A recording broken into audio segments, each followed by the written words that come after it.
बिस्मिल्लाहिर्रहमानिर्रहीम। अस्सलामु अलैकुम वरहमतुल्लाहि वबरकातुहू। मैं होम्योपैथिक डॉक्टर मोहम्मद खुर्रम आपसे मुखातिब हूँ। इस वीडियो का अनवान है एग्रीवेशन इन नेट्रोम्योर पर्सनैलिटी। नेट्रोम्योर की जो पर्सनैलिटी होती है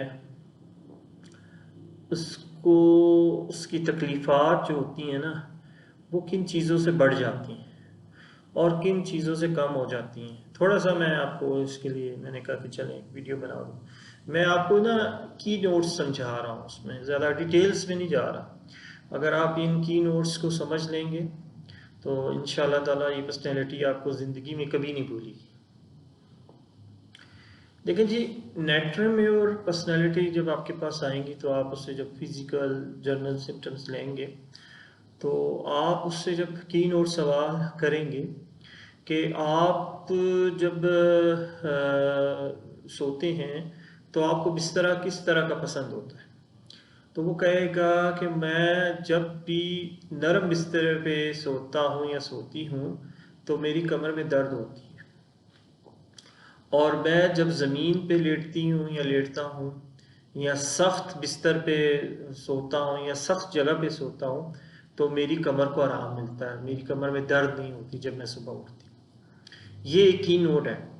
ये आप देखिएगा ना, देखिए ना, अक्सर आपके पास लोग होंगे वो जो नरम बिस्तरा पसंद फरमाते हैं कि जी हम नरम बिस्तर पे नरम गद्दों पे सोएं, लेकिन नेट्रोम्योर जो पर्सनैलिटी है वो अगर नरम जगह पे लेट जाएगी तो उसकी कमर के नीचे वाले हिस्से में दर्द रहेगी। दूसरी इसमें जो एक की नोड है कि नेट्रोम्योर पर्सनैलिटी के साथ एक प्रॉब्लम ये होती है कि जो वो चलते वक्त या हंसते वक्त या खांसी करते वक्त अक्सर उसका जो है यूरिन है ना वो पास हो जाता है, यूरिन के कुछ कतरे निकल जाते हैं, यूरिन निकल जाता है। ये वो आपसे शिकायत करेगा कि जी मैं अक्सर जब चलता हूँ, तेज़ चलता हूँ या मैं हंसता हूँ ज़ोर से, तो उस वक्त या खांसी कर ली मैंने तो मेरा यूरिन कंट्रोल नहीं रहता, उसके कोई ना कोई कतरे निकल जाते हैं। तो ये भी एक की नोट है, ये भी आपने नोट करना है। ये मैं आपको की नोट समझा रहा हूँ, ये आप इसको मिस नहीं करना है। इन की नोट्स को आप अगर इनको मिस कर देंगे तो आपकी नेट्रोम्योर की जो पर्सनैलिटी है ना वो मुकम्मल नहीं आपके सामने आएगी। दूसरा, नेट्रोम्योर पर्सनैलिटी को आप देखेंगे उसको भूख बहुत लगती है, वो हर टाइम कुछ ना कुछ खाता है, ठीक है ना। लेकिन आप देखेंगे खाता तो ये बहुत कुछ है, लेकिन उसके बावजूद आपको लागर नज़र आएगा, कमज़ोर नज़र आएगा, थिन नज़र आएगा। तो उसको प्यास भी बहुत ज़्यादा लगती है, पानी भी बहुत ज़्यादा पीता है, ठीक है ना, ज़्यादा क्वांटिटी में पानी पीता है। तो ये की नोट आपने नोट करना है। दूसरा, नेट्रोम्योर की जो एक मैं आपको बहुत की नोट आपको समझाने की कोशिश कर रहा हूँ कि नेट्रोम्योर पर्सनैलिटी कभी समंदर के किनारे नहीं जाएगा। उसके समंदर के किनारे या समंदर के पास जाके ना उसकी तकलीफात में इजाफा हो जाता है।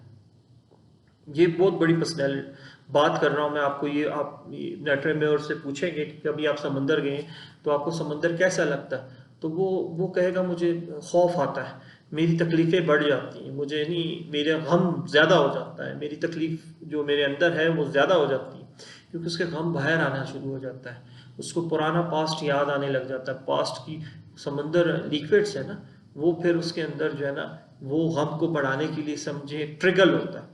तो ये एक बहुत बड़ी वो है कि उसकी तकलीफ़ात इससे इजाफा हो जाता है। समंदर के किनारे वो कभी नहीं जाएगा, ठीक है ना। और वो गमगीन रहता है, उसको अपने पुराने गम याद आते रहते हैं, जिससे उससे मोहब्बत की होती है वो उसको याद आने लग जाता है, ठीक है ना। और दूसरा एक मैं आपको बहुत जो मैंने बड़ी बुक्स पढ़ी उसमें मैंने एक की नोट देखा है, वो मैंने आपको मैं समझाने की कोशिश कर रहा हूँ कि वो जो है ना ऑरेंज माल्टे माल्टे वो जब खाएगा वो उसको हजम नहीं होंगे। ये उसका की नोट है। फिजिकल सिम्टम समझ लें कि वो जब माल्टा खाएगा कहेगा डॉक्टर साहब मैं जब माल्टा खाता हूँ ना मुझे हजम नहीं होता, मुझे प्रॉब्लम करता है। तो ये भी उसकी तरफ आपको लेके जाएगा नेटरम्योर पर्सनैलिटी को समझने के लिए कि उसकी तरफ, और वो ना अक्सर और बेशतर उसको ख्वाब में ना चोर नज़र आते हैं, वो चोर उस पर हमला कर रहे होते हैं। ठीक है, इवन ये की नोट है कि चोर उसको नज़र आते हैं और वो उसके सर पे हमला करते हैं। ठीक है ना, और वो अक्सर रातों को ना चोरों को ढूंढ रहा होता है, कभी देखता है ज़रा टक होती है तो उसके जहन में आता है कहीं चोर तो नहीं आ गया। तो ये इसके ख्वाब हैं, ये ख्वाब नेटरम्योर के अक्सर होते हैं। तो ये थोड़ा सा मैंने आपको नेटरम्योर समझाने की कोशिश कर रहा हूँ। दूसरा, नेटरम्योर पर्सनैलिटी दूसरी मेडिसिन की पर्सनैलिटी से अलग अलग कैसे होती हैं, ये मैंने आपको समझा दी। अब आपको इग्निशिया कभी नहीं भूलेगी। नेट्रीम्योर, अगर आप इग्निशिया को समझ लिया है तो आप नेट्रीम्योर को देखेंगे तो आप देखेंगे टोटल डिफरेंट पर्सनैलिटी है। ठीक है ना, इसमें बदला लेने की ख्वाहिश भी है। ठीक है ना, और दूसरा ये आखिरी हद तक चले जाएगी। जेलसी भी है इसमें, इसमें बहुत ज़्यादा जेलसी है। जैसे इग्निशिया में जेलसी नहीं, इसमें जेलसी है। कितना आसान है, फिंगर टिप्स पे आप अलग हो जाएंगे, इसको अलग कर लेंगे। ठीक है ना, और दूसरा ये फिर अगर इसको मतलब शादीशुदा मर्द से इसने शादी करने की ख्वाहिश करती है और वो ना हो, तो ये गम को अंदर दबा लेती है। और फिर जब दोबारा उसके माँ बाप ये इसको कहते हैं कि शादी, तो इसको नफरत होती है, उन मर्दों से नफरत होने लग जाती है, चाहे वो यंग हो, खूबसूरत हो, अच्छा हो, पढ़ा लिखा हो। ये कहती नहीं, और ये एतबार नहीं करती। फिर इसका एतबार टूट जाता है तो फिर इसको नफरत होने लग जाती है, उन मर्दों से नफरत होने लग जाती है, क्योंकि सब मर्द एक जैसे होते हैं। ये इसकी सोच थोड़ी सी आपको बताने की कोशिश की जा रही है कि वो फिर ये सोच रखने लग जाती है, क्योंकि उसको जिससे उसने मोहब्बत की, उसने अपने असूलों के तहत उससे मोहब्बत की, उसने उसकी ना अमीरी देखी, ना उसकी खूबसूरती देखी। इवन वो शादीशुदा मर्द से भी शादी करने के लिए तैयार हो गई, लेकिन उसके बाद जब उसको धोखा मिला वहाँ से, तो वो गम उसके अंदर आ गया और वो फिर सब मर्दों से नफरत करने देती है। इवन वो अपने अपने वालिद से भी नफरत करने लग जाती है। ये भी बात याद रखें, जब उसको ये गम हो जाएगा ना, तो वो सब मर्दों से नफरत करने लग जाती है नेटरम्योर, कि भाई मेरे वालिद भी शायद इसी तरह हैं, और उसके दिमाग में डायल्यूजन्स और ख्यालात इस तरह के आने शुरू हो जाते हैं, तो वो किसी पे एतबार नहीं करती। अच्छा, नेटरम्योर की पर्सनैलिटी की एक पॉजिटिव पॉइंट ये बताता हूँ कि अगर नेटरम्योर पर्सनैलिटी लड़की या लड़के की शादी जल्दी हो जाए और उसके माँ बाप इस सिचुएशन में आने से पहले उसकी शादी कर दें, और वो उसका खामिद या उसकी बीवी वो उसके साथ इतनी सिंसियर होती है कि शायद ही ऑपोजिट हो जाती है, ये उसकी पॉजिटिव पर्सनैलिटी, वो दूसरों की तरफ देखती नहीं। ठीक है, वो अपने खामिद में, समझ लें अपनी बीवी में, वो चीज़ देख रही होती है और उससे टूट के प्यार करती है, उसका टूट के ख्याल रखती है। ये मैं आपको समझा रहा हूँ। अगर वो इस कंडीशन में नहीं आई तो बेहतर यही होता है कि नेटरम्योर पर्सनैलिटी की जल्दी में शादी कर देनी चाहिए, और इवन उसको इस तरफ आने से पहले माँ बाप को सोचना चाहिए कि ये कहीं इस तरफ चले जाएगी और फिर वो गम में पड़ जाएगी, फिर वो डेल्यूजन्स में चले जाएगी, फिर वो सैडनेस में चले जाएगी। तो इससे पहले ही उसकी अगर आप शादी कर दें तो वो अपने खामिद के साथ बहुत सिंसियर होती है, वो औरत हो या वो मर्द हो, वो फिर अपनी बीवी के साथ बहुत सिंसियर होता है। तो ये इसका पॉजिटिव पॉइंट है, फिर वो गम में जाती नहीं। हाँ, अगर उसका खामिद उसको धोखा दे या उसकी बीवी उसको धोखा दे, तो उसकी फिर कंडीशन वही वाली हो जाती है जो मैंने आपको बताई। इवन फिर वो अपना घर भी तबाह कर लेती है, अपना घर भी छोड़ देती है। देखे ना, इग्निशिया क्या करती है। इग्निशिया से मैंने आपसे एक इसमें बात बताई थी कि डॉक्टर ने उसके खामिद से इग्निशिया से पूछा कि तुम्हारा अगर खामिद तुम पे जुल्म करता है तो तुम उसको छोड़ क्यों नहीं देती। तो कहती नहीं, हमारे रस्म और रवाज, मेरे माँ बाप की तरबियत में, मेरे माँ बाप को लोग क्या कहेंगे कि तुम्हारी बेटी ने ही किया। ठीक है, वो असूल नहीं है, वो उसकी सही गलत था। और इसमें क्या होता है, अगर उसका खामिद उसके साथ उसका खामिद बेवफाई करेगा या उसकी बीवी बेवफाई करेगी, तो वो इस लेवल तक आके उसको छोड़ देगी कि इससे मेरे साथ इस तरह किया, बड़े से बड़ा स्टेप ले लेगी, वो ले लेगा या ले लेगी, और वो अपने सेपरेट हो जाए। और अक्सर आप देखेंगे नेटवर्क में पर्सनैलिटी सेपरेट हो जाती है अगर उसका खाविंद या बीवी उसके साथ धोखा करे, या किसी और खाविंद या किसी और उसने शादी कर ली हो या किसी और के साथ उसकी मोहब्बत हो, तो वो उसको कभी माफ़ नहीं कर पाती। और वो जब कभी नहीं माफ़ करती तो उससे उसको बीमारियां होती हैं, कैंसर होता है, उससे फिर बड़ी बड़ी बीमारियां होती रहती हैं। और वो कहती है कि मैं कभी भी नहीं इसको माफ़ करूँगी। वो क्यों? कि वो कहती है कि मेरा असूल के वफा करना, जब मैंने इसके साथ वफा की तो इसने मेरे साथ क्यों बेवफाई की, उसका वो बदला लेती। तो देखिए, इग्निशिया बदला नहीं लेती, नेट्रोम्योर बदला लेती।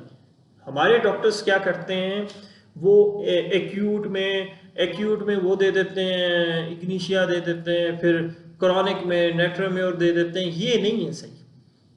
मैं आप लोगों को ये चीज़ समझाने की कोशिश कर रहा हूँ कि हर मेडिसिन की पर्सनैलिटी अलग है, फिर आपके मरीज़ की पर्सनैलिटी अलग है। ऐसे नहीं है कि आपकी पर्सनैलिटी, एक बंदे की पर्सनैलिटी चेंज हो जाए, इस तरह नहीं होता। उसकी पर्सनैलिटी आप जब समझते हैं, हाँ हमसे गलती ये होती है कि हम पहले इग्निशिया दे के देखते हैं, फिर हम नेट्रोम्योर दे के देखते हैं, हालांकि वो पर्सनैलिटी नेट्रोम्योर की होती। तो आपको मैं ये बड़े आसान अल्फाजों में समझाया मैंने, नेट्रोम्योर क्या है, इग्निशिया क्या है। दो मेडिसिन अगर आप बड़े आराम से मेरी वीडियोस को समझ लें और इसको वेरीफाई करके अपने पेशेंट्स पे अप्लाई करें, तो इंशाल्लाह ताला आप देखेंगे आपको मज़ा आएगा प्रैक्टिस करने में। ठीक है ना? टोटल डिफरेंट है, एक मशरिक जा रहा है, एक मगरिब जा रही है, तो आप कैसे दोनों को एक मेडिसिन दे सकते हैं? तो ये पर्सनैलिटी थोड़ी सी मैंने 3 वीडियोस में आपको समझाने की कोशिश की। ये बाकी चीज़ें सारी आपको बुक्स में मिल जाएंगी। ठीक है ना? ये कि वो कैसे सोता है, कैसे उठता है, क्या करता है, उसकी खाने पीने की रूटीन क्या है, उसको क्या अच्छा लगता है। लेकिन ये कुछ की नोट्स मैंने आपको, जैसे माल्टे का एक की नोट समझाया, समंदर का समझाया, ठीक है ना, सख्त बिस्तर का समझाया, इसी तरह होंठ का समझाया। ये की नोट्स उसमें होंगे तो आपने उसको नेट्रोम्योर देनी, और गम होगा तो नेट्रोम्योर देनी। फिर आपने उसकी बीमारियों को देखना है कि आगे उसको XYZ कोई भी बीमारी है, वो उसकी बीमारी ठीक होना शुरू हो जाएगी। ये होती है कॉन्स्टिट्यूशन रेमेडी विथ पर्सनैलिटीज। ये पर्सनैलिटीज को भी कवर कर रही हैं, आपकी मेडिसिन की पर्सनैलिटीज को भी कवर कर रही हैं, उसके माइंड को भी कवर कर रही हैं, और आगे जाके उसके फिजिकल जर्नल खुद ब खुद मिलना शुरू हो जाते हैं। ठीक है ना जी? तो मैं आपको ये नेट्रोम्योर समझाई है। इंशाल्लाह ताला मैं उम्मीद करता हूँ कि आपको ये समझ आ गई होगी, और अगर कोई क्यूरीज हो तो आप मुझसे पूछ सकते हैं। इसके बाद फिर इंशाल्लाह हम आगे मेडिसिन की तरफ जाएंगे, मैं पसलटीला की तरफ जाऊँगा। फिर आप देखेंगे पसलटीला टोटल मुख्तलिफ है इन दोनों से। देखिए ना, इसी तरह स्टेप बाय स्टेप हमें किसी डॉक्टर ने नहीं सिखाया, हमें डॉक्टर्स ये चीज़ें सिखाते ही नहीं हैं। आप देखें ना, स्टेप बाय स्टेप जब आप चलेंगे तो हर मेडिसिन डिफरेंट होना शुरू हो जाएगी, और आपके लिए आसान हो जाएगा। एक मेडिसिन को आप समझेंगे, अपने पेशेंट्स पे अप्लाई करेंगे, और वो मेडिसिन फिर आपको कभी नहीं भूलेगी उसकी पर्सनैलिटी। ठीक है ना? आप थोड़े बहुत फिजिकल जर्नल्स की तरफ चले जाएंगे और आपको समझ आ जाएगी, और आप पेशेंट्स का इलाज करेंगे। मैं आप लोगों से रिक्वेस्ट करता हूँ, जितने भी होम्योपैथिक डॉक्टर्स हैं, होम्योपैथी स्टूडेंट्स हैं, इसको गौर से सुने। मेरे आप लहजे पे ना जाएं, मेरे कपड़ों पे ना जाएं, ठीक है ना? आप मेरे नॉलेज पे जाएं, आपने नॉलेज लेना है। तो आपने इस 12-15 मिनट में आपको जो बातें समझ आती हैं उसको नोट करें, और उनको इंशाल्लाह ताला अपनी पेशेंट्स के आज ही क्लिनिक में अप्लाई करना शुरू कर दें। क्योंकि ये ऑथेंटिक बातें, ये कोई मैं टोटका आपको नहीं, कोई किस्से कहानी नहीं सुना रहा, ये सब बुक्स में आपको बड़े बड़े जो ऑथर्स गुजरे हैं होम्योपैथिक्स के, उनकी बुक्स के अंदर मैं आपको ट्रांसलेशंस करके उसमें जो की नोट्स हैं वो मैं आपको उर्दू में समझा रहा हूँ। उर्दू में कोई नहीं समझाता, आपको मिल जाएंगे लेक्चर्स इंग्लिश में। इंडिया में सारे डॉक्टर्स जितने इंग्लिश में लेक्चर्स देते हैं, क्योंकि उनकी इंग्लिश बहुत हाई है, वहाँ पढ़ाया इंग्लिश में जाता है सब कुछ, हमारे यहाँ पढ़ाया जाता है उर्दू में। तो हमें ऐसे करना चाहिए कि बहुत सारे डॉक्टर्स को आगे आना चाहिए जो पढ़े लिखे हैं, जिनके पास अल्लाह ने उनको नॉलेज दिया हुआ है, तो वो इसी तरीके से हमारे होम्योपैथिक डॉक्टर्स को पढ़ाए। तो मैं कोशिश मेरी यही है, दुआ करें अल्लाह ताला मुझे इस्तकामत दे, और मैं सिर्फ यही कह रहा हूँ आपको समझने की कोशिश करें।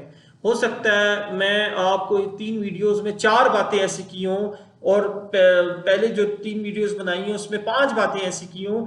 ये 9 बातों को आप जब कंपेयर करेंगे आपको बिल्कुल मेडिसिन अलग होती हुई नजर आ जाएंगी। ये बातें आपको बहुत आसानी से समझ आ जाएंगी अगर आप समझना चाहें। मेरी जो बातें इधर उधर की उसको साइड पे करें, जो मैंने आपको बातें समझाई हैं उसमें अमल करें, अपने पेशेंट में उसको देखें, और इंशाल्लाह ताला उसको XYZ कोई भी मेडिसिन कोई भी बीमारी है, उस बीमारी को आप लास्ट में रखें, उसको भी डिस्कस करें, उसको भी देखें।